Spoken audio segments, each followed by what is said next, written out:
Hello friend.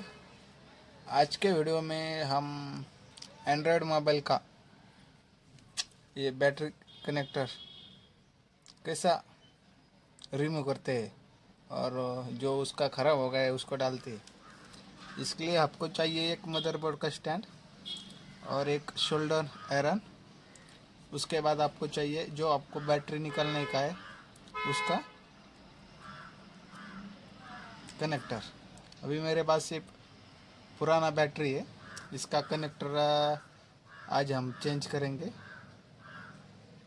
निकलते कैसे अच्छी तरह से ख़राब ना होना, इसके लिए आपको एक स्टीजर चाहिए ऐसे में, और अपने शोल्डर गन का हीट 400 तक रखना है।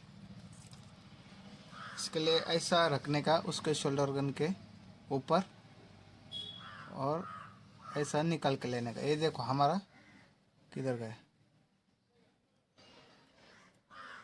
अच्छी तरह से निकल गया। ये देखो, ये देखो, ये देखो अच्छी तरह से हमारा कनेक्टर्स निकाल दिया। दोस्तों, ऐसे मोबाइल के रिलेटिव वीडियो आपको मिलते रहेंगे अपने चैनल पे।